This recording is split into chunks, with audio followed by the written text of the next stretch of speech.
తమ్ముడు గాని అంత పక్కకు పోయేదే లేదు. ఇప్పుడు ఇప్పుడు వాడికి కొడుకట. వాళ్ళు ఎదుగుతున్నారు, మీరంతా ఏడవేసిన వాళ్ళు ఆడనే ఉన్నారు.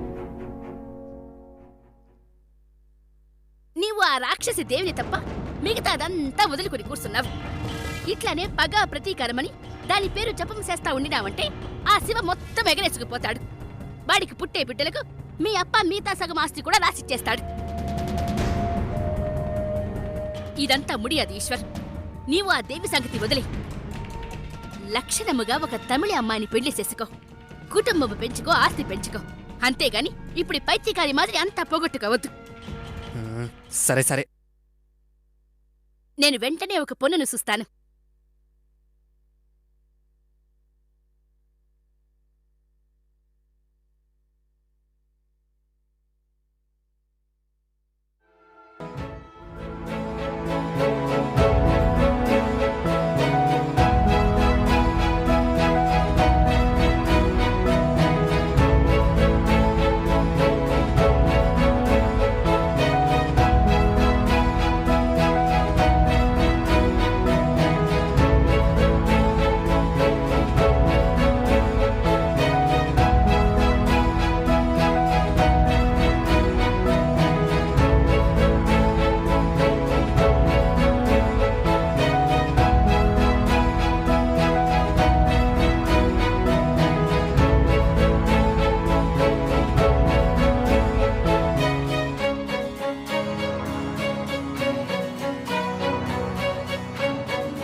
అప్పుడే ఒక దినం అయిపోయింది.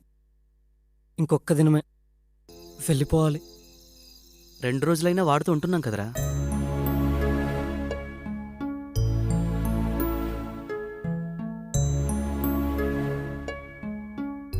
ఇంకా పడుకోలేదా? రామ్మోహన్, కూర్చో. ఎల్లుండి వెళ్ళిపోవాలని అలీ బాధపడుతున్నట్టున్నాడు. అవునన్నా, అస్సలు అన్నను విడిచిపెట్టి పోబుద్దైతలేదు. మీరంతా సరికి బాగా క్లోజ్ కదా. మున్నాకి ఏడాది ఉన్నప్పటి నుంచి మాతోనే పెరిగాడు. మున్నా అనే పేరు కూడా మేమే పెట్టాం. వాడికి 14 ఏళ్లున్నప్పుడు మా నుంచి దూరంగా పంపించేయాల్సి వచ్చింది. సరి చెప్పారు. ఇంకో 2 ఉండేవాళ్ళు కదా. మళ్ళీ కాశీ, మళ్ళీ ఫ్యామిలీతో చెన్నై వెళ్ళిపోయింది. ఇంకా కాశీ, వాడో వెధవ. మేమే వాడిని దూరంగా పంపించేశాం. మున్నా 14 ఏళ్లకు వెళ్ళిపోయినా మమ్మల్ని మర్చిపోలేదు మోహన్. వెతుక్కుంటూ వచ్చాడు. నా కోసం ఒక పెద్ద గ్యారేజ్ తెరిపించాడు. ఇదిగో వీడి కోసం ఒక కన్స్ట్రక్షన్ కంపెనీ మొదలుపెట్టి పార్ట్నర్ని చేశాడు. సొంత వాళ్ళనే మర్చిపోయే రోజులు ఏమీ కాని మా కోసం చాలా చేశాడు. మీతోనన్నా కలిసి పెరిగిండు. మరి నేనెవరిని? ఒక దొంగని మోహన్ అన్నా. అమ్మకు క్యాన్సర్, మందుల కోసం దొంగతనాలు చేసేటోన్ని. అన్నకు దొరికిన దొంగతనాలు బంద్ చేపించి అమ్మకు మందులు ఇప్పించిండు. అమ్మ చచ్చిపోతే నన్ను తనతోనే తీసుకుపోయిండు, చదివిపిస్తున్నాడు. మొన్ననే ఎగ్జామ్స్ కూడా అయినాయి, ఇంకా చదివిపిస్తా అంటున్నాడు. అందుకే అన్నంటే నాకు ప్రాణం, మా అందరికీ ప్రాణం. He's really great. Mahidhar sir ఇక్కడ కూడా చాలా మంచి పని చేస్తున్నారు కదా. మహిదర్ సారా?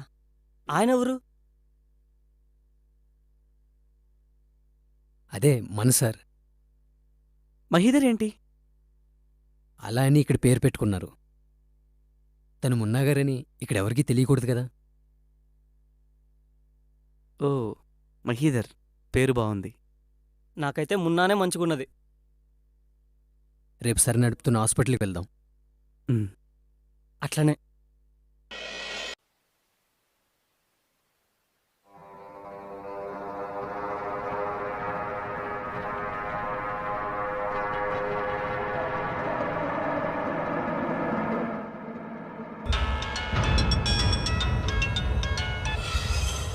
హలో ఆ, పటేల్ భాయ్ సరే సరే వస్తున్నాను.